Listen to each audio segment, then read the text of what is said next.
अल्हम्दुलिल्लाहि रब्बिल आलमीन वस्सलातु वस्सलामु अला सय्यिदिल मुरसलीन अम्मा बाद फ़अऊज़ु बिल्लाहि मिनश शैतानिर रजीम बिस्मिल्लाहिर रहमानिर रहीम अस्सलातु वस्सलामु अलैका या रसूलल्लाह व अला आलिका व स्वहाबिका या हबीबल्लाह अस्सलातु वस्सलामु अलैका या नबी अल्लाह व अला आलिका व स्वहाबिका या नूर अल्लाह। প্রিয় মদিনী চ্যানেলের দর্শকবৃন্দ, আলহামদুলিল্লাহ মদিনী চ্যানেল নতুন অনুষ্ঠান নিয়ে এসেছে, তা হচ্ছে মাটির মেহমান। এই অনুষ্ঠানে আমরা কবর হাসর সম্পর্কে জানার চেষ্টা করব। দেখুন, আমরা যতই চেষ্টা করি বাঁচতে, কিন্তু আমরা বাঁচতে পারবো না। আমরা যতই কবর থেকে নিজেকে দূরে সরিয়ে রাখি, কিন্তু আমাদেরকে কবরে নামতেই হবে। মৃত্যু আমাদেরকে কবর পর্যন্ত পৌঁছিয়ে দিবে, আর কবর নিজের পেটের ভিতরে আমাদেরকে কিয়ামতের সকাল পর্যন্ত রাখবে। আলহামদুলিল্লাহ, আজকে আমরা কবরের মেহমান সম্পর্কে জানার চেষ্টা করব, কেননা কবর আমাদেরকে কিয়ামতের সকাল পর্যন্ত নিজের মেহমান করে রাখবে।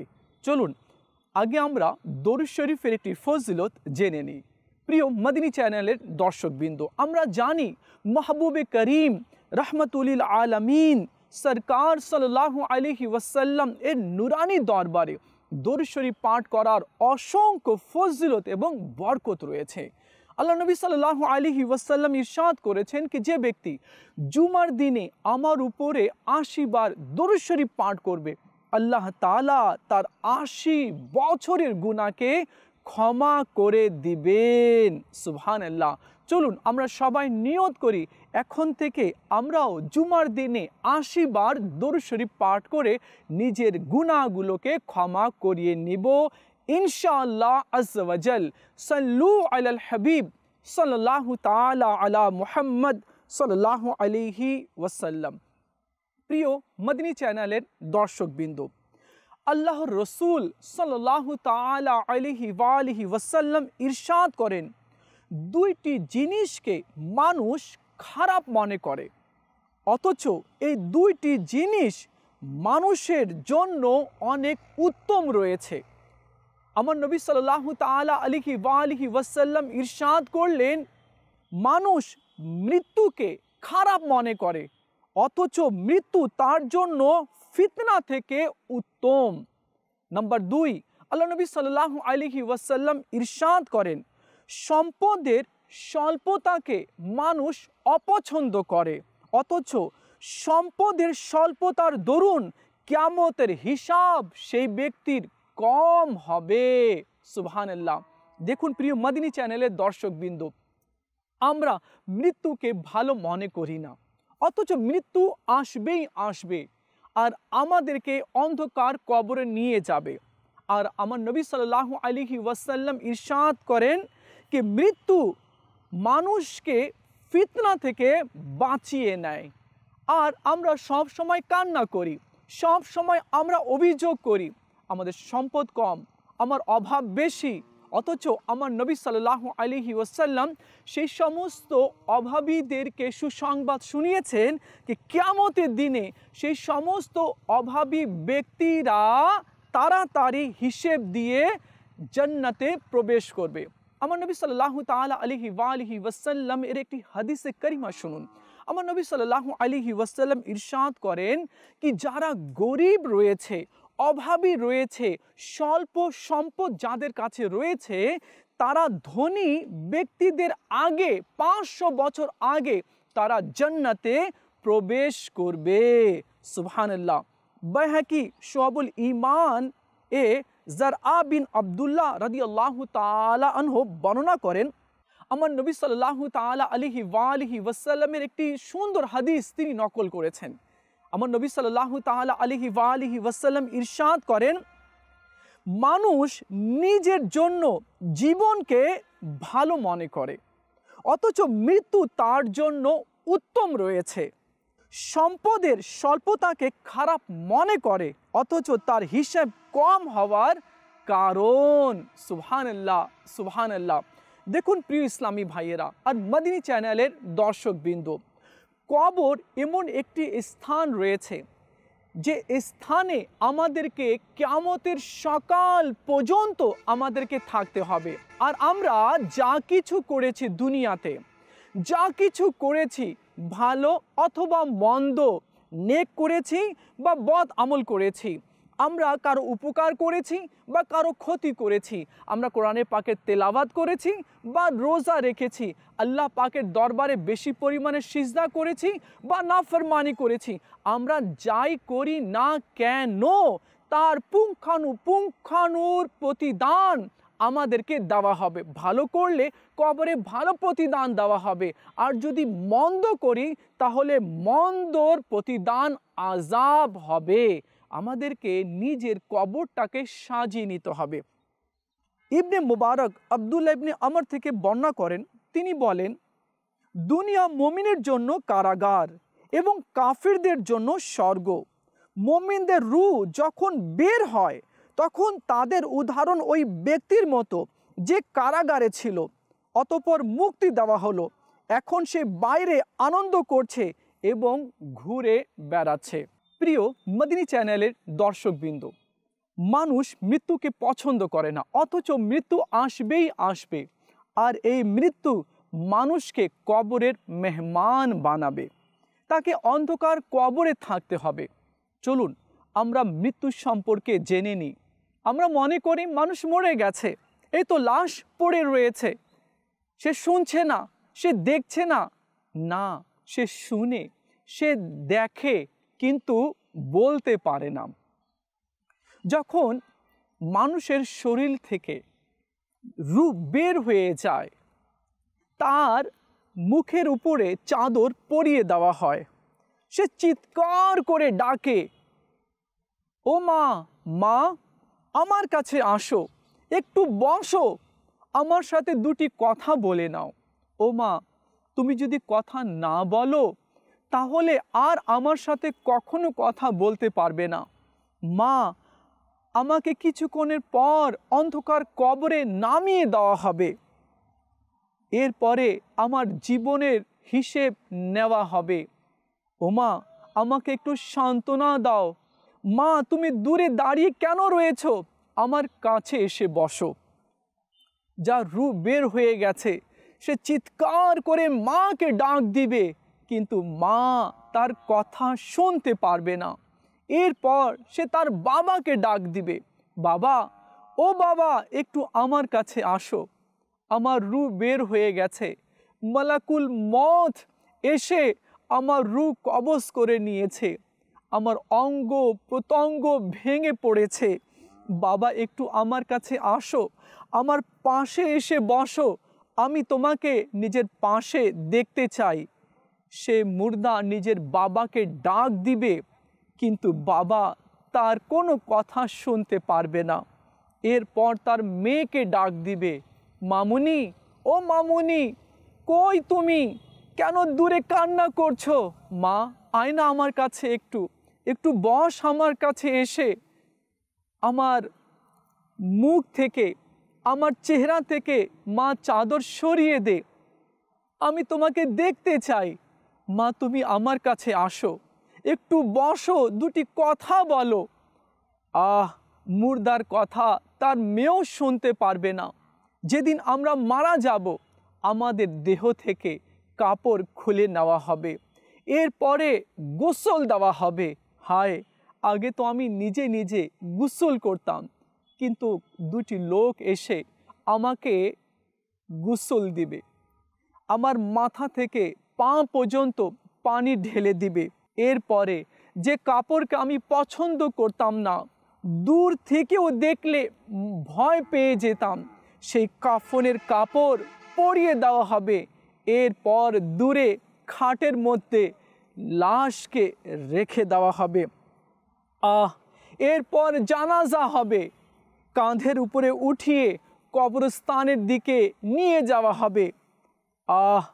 তখন আমরা বলবো, আমাদেরকে এত তাড়াতাড়ি নিয়ে যেও না, একটু আস্তে আস্তে নিয়ে যাও, কেননা আমাকে কিয়ামতের সকাল পর্যন্ত সেই কবরের ভিতরে থাকতে হবে। যখন আমাদেরকে কবরে নামানো হবে তখন কবরের উপরে বাঁশ দিয়ে দেওয়া হবে। আমরা চিৎকার করব সেই সময়, একটু দাঁড়াও, একটু আমার বাবাকে দেখে নিতে দাও, আমার ছেলেকে একবার দেখে নিতে দাও, কেননা এর পরে আর আমি কখনো দেখতে পারবো না। কিন্তু আপনার আমার কথা কেউ শুনতে পারবে না। আমাদের কবরে মাটি ঢেলে দিয়ে লোকেরা চলে যাবে। এমন সময় মুনকার নাকির দুটি ফেরেশতা আসবে আর প্রশ্ন করবে, তোমার রব কে, তোমার দিন কি, আর এই নুরানি চেহারাওয়ালার বুজুর্গের ব্যাপারে তুমি কি বলতে। যদি আমরা নেককার হই, নামাজি হই, সৎ হই, তাহলে তো এই তিনটি প্রশ্নের জবাব আমরা দিতে পারবো। আর যদি আমরা নাফরমানি করি, আমরা যদি নামাজকে ছেড়ে দিই, মাহে রমজানের রোজাগুলো আমরা যদি ইচ্ছাকৃতভাবে আমরা ছেড়ে দিই, গুনাহ করি, তাহলে সে তিনটি প্রশ্নের জবাব মুখের উপরে আসবে না। তখন কবর হয়তো প্রশ্ন উত্তর দেওয়ার কারণে জান্নাতের টুকরা হতে পারে, আর প্রশ্নের জবাব যদি না দিতে পারি তাহলে কবর জাহান্নামের গর্তের মধ্যে একটি গর্ত হয়ে যাবে। প্রিয় মদিনী চ্যানেলের দর্শকবৃন্দ, দেখুন, আমরা বলি আমাদের ফিউচার কি হবে, আমাদের ফিউচার ভালো করতে হবে। আমরা ফিউচার নিয়ে সব সময় আমরা টেনশনে থাকি, অথচ আমাদের আসল ফিউচার হচ্ছে কবর। কেননা সে ফিউচার এমন রয়েছে কি যদি আমরা কবরে ভালো আমল নিয়ে যেতে পারি তাহলে সেটা জান্নাতের একটি বাগান হবে। সেখানে মনোরম বাতাস চলবে, কাফনের কাপড়কে জান্নাতি কাপড় দ্বারা পরিবর্তন করে দেওয়া হবে, আর কবর আর জান্নাতের মাঝখানে কোনো পর্দা থাকবে না, শুধু জানালা থাকবে। তখন ফেরেশতারা বলবে, হে নেককার ব্যক্তি, মৃত্যুবরণ করে কবরে এসেছো, ওই দেখো জান্নাত, তোমার স্থান দেখে নাও, দেখো মনোরম দৃশ্য, দেখো তোমার জন্য বৃক্ষ রয়েছে, দেখো তোমার জন্য মনোরম ফলগুলো রয়েছে, দেখো তোমার জন্য কত বড় বড় প্রসাদ রয়েছে, দেখো তোমার জন্য নহর রয়েছে, দেখো তোমার জন্য হুর রয়েছে। তখন মুর্দা দেখে বলবে, মওলা তাড়াতাড়ি কিয়ামত কায়েম করে দাও, তাড়াতাড়ি কিয়ামত কায়েম করে দাও, যাতে আমি নিজের স্থানে জান্নাতে প্রবেশ করতে পারি। পক্ষান্তরে যারা গুনাহগার হবে, দুনিয়া দুনিয়া দুনিয়া, 1 টাকার 10 টাকা, 1 বিঘা জমি হয়েছে, আরো 10 বিঘা জমি কিভাবে হবে, ব্যাংক ব্যালেন্স হয়েছে, আরো ব্যাংক ব্যালেন্স কিভাবে হবে, 10 লাখ টাকা আছে, 20 লাখ টাকা কিভাবে হবে। যারা দুনিয়া নিয়ে ব্যস্ত, যারা হালাল হারামের পার্থক্য বুঝিনি, যারা নিজের রবকে রাজি করেনি, যারা নবী সাল্লাল্লাহু আলাইহি ওয়াসাল্লামের সুন্নতের উপরে চলেনি, যারা মানুষের হক আদায় করেনি, যারা হারাম খেয়েছে, সুদ খেয়েছে, ঘুষ খেয়েছে, মানুষকে কষ্ট দিয়েছে, অন্যায় করেছে, অবিচার করেছে, তো তাদের কাফনের কাপড় জাহান্নামের কাপড় দ্বারা পরিবর্তন করে দেওয়া হবে। ফেরেশতা বলবে, ওই দেখো জাহান্নাম, দেখো তোমার জন্য কি কি আযাব আল্লাহ তাআলা প্রস্তুত করে রেখেছে, দেখে নাও। তখন মুর্দা নিজের কবর থেকে নিজের জাহান্নামের স্থান দেখে অবলোকন করে কান্না করবে আর রবের দরবারে আরজ করবে, আল্লাহ যাতে কিয়ামত কায়েম না হয়, আল্লাহ যাতে কিয়ামত কায়েম না হয়, আল্লাহ কিয়ামত যাতে কায়েম না হয়, দেরি যাতে হয়, আমি ওই জাহান্নামে প্রবেশ করতে চাই না। প্রিয় ইসলামী ভাইয়েরা আর মদিনী চ্যানেলের দর্শকবৃন্দ, বাস্তবিকই এমনটি হবে, আর হাদিসে কারিমার মধ্যে এমনটি লেখা রয়েছে। আমরা কোন পথে যাচ্ছি, আমরা কি করছি, আরে কি হয়ে গেছেটা কি আজ আমাদের, হালাল হারামের কোনো পার্থক্য আমরা বোঝার চেষ্টা করছি না। সুদের পন্থা থেকে টাকা আসছে, ঘুষ থেকে টাকা আসছে, অন্যায় পথ থেকে টাকা আসছে, শুধু টাকা, হালমি মসজিদ, আরো আরো আরো আমরা করছি। কিন্তু হারাম যে খাচ্ছি এই দিকে আমাদের দৃষ্টি যাচ্ছে না। আমার নবী সাল্লাল্লাহু আলাইহি ওয়াসাল্লাম ইরশাদ করেছেন, মানুষ মৃত্যুকে পছন্দ করে না, অথচ মৃত্যু তার জন্য উত্তম, এই জন্য যে মৃত্যু তাকে ফিতনা থেকে বাঁচিয়ে নেয়। প্রিয় মদিনী চ্যানেলের দর্শকবৃন্দ, আমার নবী সাল্লাল্লাহু আলাইহি ওয়াসাল্লাম বলেছেন, মানুষ মৃত্যুকে পছন্দ করে না, অথচ এই মৃত্যু মানুষকে ফিতনা থেকে বাঁচিয়ে নেয়। মানুষ স্বল্প সম্পদের জন্য কান্না করে, অথচ যার কাছে স্বল্প সম্পদ থাকবে সে তাড়াতাড়ি হিসেব দিয়ে জান্নাতে প্রবেশ করতে পারবে। সাহাবা কেরাম আলাইহিম রিদওয়ান আরজ করলেন, ইয়া রাসূলুল্লাহ সাল্লাল্লাহু আলাইহি ওয়াসাল্লাম, সব চাইতে বুদ্ধিমান ব্যক্তি কে? হ্যাঁ মদিনী চ্যানেলের দর্শকবৃন্দ, চলুন এই প্রশ্নের জবাব আমরা আমাদের নবী মাহবুবে আরবি সাল্লাল্লাহু আলাইহি ওয়াসাল্লাম থেকে শুনি। আমার নবী সাল্লাল্লাহু আলাইহি ওয়াসাল্লামকে জিজ্ঞাসা করা হলো কি সবচেয়ে বুদ্ধিমান ব্যক্তি কে আছে, আর আমার নবী সাল্লাল্লাহু আলাইহি ওয়াসাল্লাম উত্তর দিলেন যে মৃত্যুকে অধিক স্মরণ করে ও মৃত্যুর পরবর্তীর জন্য সবচেয়ে বেশি প্রস্তুতি গ্রহণ করে, সে বেশি বুদ্ধিমান ব্যক্তি। আল্লাহু আকবার। প্রিয় মদিনী চ্যানেলের দর্শকবৃন্দ, আমার নবী সাল্লাল্লাহু আলাইহি ওয়াসাল্লাম ইরশাদ করলেন যে মৃত্যুকে অধিক স্মরণ করে। আজ কেউ যদি মৃত্যু নিয়ে আলোচনা করে, তো আমার মা হোক বা বাবা, স্ত্রী হোক বা ছেলে মেয়ে, বলে আরে কি কথা বলছো, মৃত্যুর কথা কেন বলছো, কেন তুমি এখন মরবে? তো মৃত্যুর কথা আসলেই মানুষ ভয় পেয়ে যায়। আরে মৃত্যুর কথা যদি আসে তাহলে মানুষকে কান্না করার দরকার কি? হ্যাঁ, আমি চাই বা না চাই, কিন্তু আমাকে তো মরতে হবে, আমার মাকেও মরে যেতে হবে, আমাকেও মরে যেতে হবে। তো এই জন্য যখনই মৃত্যুর কথা চলে আসে আমাদের মাঝে, তখন আমাদের বলা উচিত, হ্যাঁ আমাদেরকে মৃত্যুর প্রস্তুতি নিতে হবে, এখনই সময় রয়েছে, আমাদেরকে মৃত্যুর প্রস্তুতি নিতে হবে, এখনই সময় রয়েছে, এখন থেকেই আমাদেরকে তৈরি হয়ে নিতে হবে। জানি না কবরে আমাদের সাথে কীরূপ আচরণ করা হয়। তো প্রিয় মদিনী চ্যানেলের দর্শকবৃন্দ, বাস্তবিকই আমাদেরকে একদিন কবরে চলে যেতে হবে। এই মনোরম দৃশ্যগুলো আমাদের সামনে কবরে থাকবে না, এই উত্তম পোশাক আমাদের সাথে কবরে যাবে না, আমার অ্যাকাউন্টে অনেক টাকা রয়েছে, সেই টাকাগুলো আমার সাথে কবরে যাবে না, আমার নাম, আমার দাপট, আমার ক্ষমতা, আমার প্রতাপ, আমার এডুকেশন, আমার সার্টিফিকেট, আমার কোম্পানি, আমার নলেজ, যা কিছু রয়েছে তা তো দুনিয়াতে রয়ে যাবে, আমার সাথে কবরে কখনোই যাবে না। হ্যাঁ কবরে যাবে, সেটা রয়েছে আমল। এখন দেখতে হবে আমাদের আমল কেমন রয়েছে, কতটুকু আমরা আমল করতে পেরেছি, আর কতটুকু আমল আমরা নিজের আমল নামায় লিখে নিতে পেরেছি। যা টাকা রয়েছে, যা সম্পদ রয়েছে, এগুলোর হিসেব তো কবরে দিতে হবে। তো চলুন না আমরা নিজের আমল নামাকে বাড়াই, আমরা নামাজ পড়ি, আল্লাহ তাআলার দরবারে আত্মসমর্পণ করি, নিজের গুনাহের ক্ষমা আমরা চেয়ে নিই।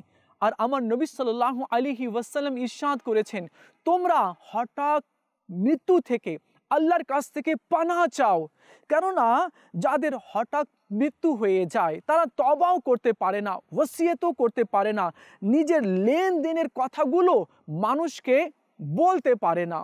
কিন্তু আমরা তো জানি না মৃত্যু কখন আসবে, আজ আসবে, কালকে আসবে, ঘুমন্ত অবস্থায় চলে আসবে, নাকি রাস্তায় পড়ে আমি মরে থাকব, আমাদের কারো এ বিষয়ে জানা নেই। এই জন্য যে বিষয় আমাদের জানা নেই, তো আমাদেরকে তো সেই বিষয়ে প্রস্তুতি আগে থেকেই নিয়ে রাখতে হবে। চলুন আমরা এবার মৃত্যু সম্পর্কে আমরা জেনে নিই। মৃত্যু প্রতিনিয়ত পয়গাম দিচ্ছে, আমাদেরকে আর কেউ পয়গাম দিচ্ছে না, কিন্তু যে মৃত্যু রয়েছে এই মৃত্যু আমাদেরকে প্রতিনিয়ত পয়গাম দিচ্ছে। মৃত্যুর কথা না আমার বাবা আমাকে বলে সচেতন করে, না আমার মা আমাকে বলে সচেতন করিয়ে দেয়, না আমার স্ত্রী, না আমার ছেলে মেয়ে, না আমার বন্ধু, তারা তো আমাদেরকে বড় বড় আশা দেখায়, বড় বড় লোভ দেখায়, আরও দীর্ঘ জীবনের স্বপ্ন আমাদেরকে দেখায়, অথচ মৃত্যু প্রতিনিয়ত আমাদেরকে পয়গাম দিচ্ছে। কি দিচ্ছে? কুরতুবী বলেন, হাদিস শরীফে আছে, কিছু নবী আলাইহিসসালাম মালাকুল মওতকে বলেন, আপনার কি কোনো সংবাদদাতা নেই যাকে আপনি আপনার পূর্বে প্রেরণ করতে পারেন এবং মানুষ আপনার ব্যাপারে সতর্ক হয়ে যেতে পারে? তিনি উত্তর দেন, মালাকুল মওত আলাইহিস সালাম উত্তর দেন, আল্লাহর কসম, আমার অনেক সংবাদদাতা রয়েছে, যেমন ব্যাধিসমূহ অর্থাৎ রোগ, বার্ধক্য, কান ও চোখের পরিবর্তন, যখন সে তা দ্বারা সতর্ক না হয় ও তওবা না করে, তখন আমি তাকে আহ্বান করে বলি, হে লোক, আমি কি তোমার কাছে পর পর সংবাদ পাঠাইনি? এখন আমি একমাত্র, আমার পর আর কোনো তোমার কাছে সংবাদ আসবে না, এবং আমি একমাত্র সতর্ককারী, আমার পর আর কোনো সতর্ককারী আসবে না। প্রিয় মদিনী চ্যানেলের দর্শকবৃন্দ, আমাদের অ্যাক্সিডেন্ট হয়ে যায়, আমরা বেঁচে যাই, কিন্তু এই যে অ্যাক্সিডেন্ট থেকে আমরা বেঁচে গেলাম, এ থেকে আমরা সতর্ক হচ্ছি না। হায়, ওই অ্যাক্সিডেন্টে আমরা মৃত্যুবরণ করতে পারতাম, মারাত্মক ব্যাধি হয়েছিল, ভালো হয়ে গেলাম, ওই মারাত্মক ব্যাধিতে আমরা মৃত্যুবরণ করতে পারতাম, কিন্তু আল্লাহ তাআলা আমাদের হায়াত রেখেছে, আমরা জীবিত আছি। ওই অ্যাক্সিডেন্ট থেকে, ওই মারাত্মক ব্যাধি থেকে আমরা সতর্ক হচ্ছি না। দেখুন, এই যে দাড়ি সাদা হয়ে যাওয়া, এটাও মৃত্যুর পয়গাম। আমাদের যে অসুখ হয়, রোগ হয়, এটাও মৃত্যুর পয়গাম রয়েছে। এই যে আমরা বৃদ্ধ হয়ে যাচ্ছি, এটাও কিন্তু মৃত্যুর পয়গাম রয়েছে। আগে মাথার চুল কালো ছিল, এখন সাদা হয়ে গেছে, এটাও কিন্তু মৃত্যুর পয়গাম রয়েছে। কিন্তু এতগুলো পয়গাম পাওয়ার পরেও, এত কিছু মৃত্যুর সংবাদ পাওয়ার পরেও আমরা সতর্ক হচ্ছি না। প্রিয় ইসলামী ভাইরা, আমরা সতর্ক হই বা না হই, আমাদেরকে কবরে যেতেই হবে। আর হ্যাঁ, একটি কথা রয়েছে, অনেকে অহংকার করে, অনেকেই গর্ব করে, কিন্তু অহংকার চূর্ণ বিচূর্ণ হয়ে যাবে। গর্ব, প্রতাপ, শক্তি, দাপট, ক্ষমতা, এগুলো সব চূর্ণ বিচূর্ণ, খণ্ড খণ্ড হয়ে যাবে। কখন? যখন মালাকুল মওত সামনে এসে দাঁড়াবে আর বলবে, চলো এবার অনেক হয়েছে, চলো। আজ অনেক মানুষ রয়েছে যাদের পেট ভরে না, অনেক সম্পদ রয়েছে, তারপরেও পেট ভরে না। কবর ডাক দিয়ে বলে, তোমার পেট কেউ ভরতে পারবে না, তোমার পেট আমি কবর ভরে দিব মাটি দিয়ে। তো প্রিয় মদিনী চ্যানেলের দর্শকবৃন্দ, চলুন আমরা সবাই নিয়ত করি, এখন থেকে আমরা নেক আমল করব, হারামের দিকে অগ্রসর হব না, নিজেকে নেক বানাবো, আল্লাহ তাআলার দরবারে আমরা নত হব, আল্লাহকে রাজি করব, যাতে করে কবরটা আমাদের ভালো হয়ে যায়, আমরা কবরের মেহমান হব। তো যাতে আমাদের মেহমানদারিও ভালো হয়। আর ভালো হবে কখন? যখন আমরা আল্লাহ তাআলার ইবাদত করব, হারাম থেকে বাঁচব, আল্লাহ তাআলার হুকুম আহকাম মেনে চলব, তো কবরটা আমাদের জন্য জান্নাতের বাগান হয়ে যাবে। প্রিয় মদিনী চ্যানেলের দর্শকবৃন্দ, আপনারা দেখছেন অনুষ্ঠান মাটির মেহমান। ইনশাআল্লাহ আজ্জা ওয়া জাল আগামী পর্বে আবার এই মাটির মেহমানের অনুষ্ঠানে আরেকটি বিষয় নিয়ে আমরা আলোচনা করব। ততক্ষণ ভালো থাকবেন আর মদিনী চ্যানেলের সঙ্গেই থাকবেন। সাল্লু আলাল হাবিব সাল্লাল্লাহু তাআলা আলা মুহাম্মদ সাল্লাল্লাহু আলাইহি ওয়াসাল্লাম।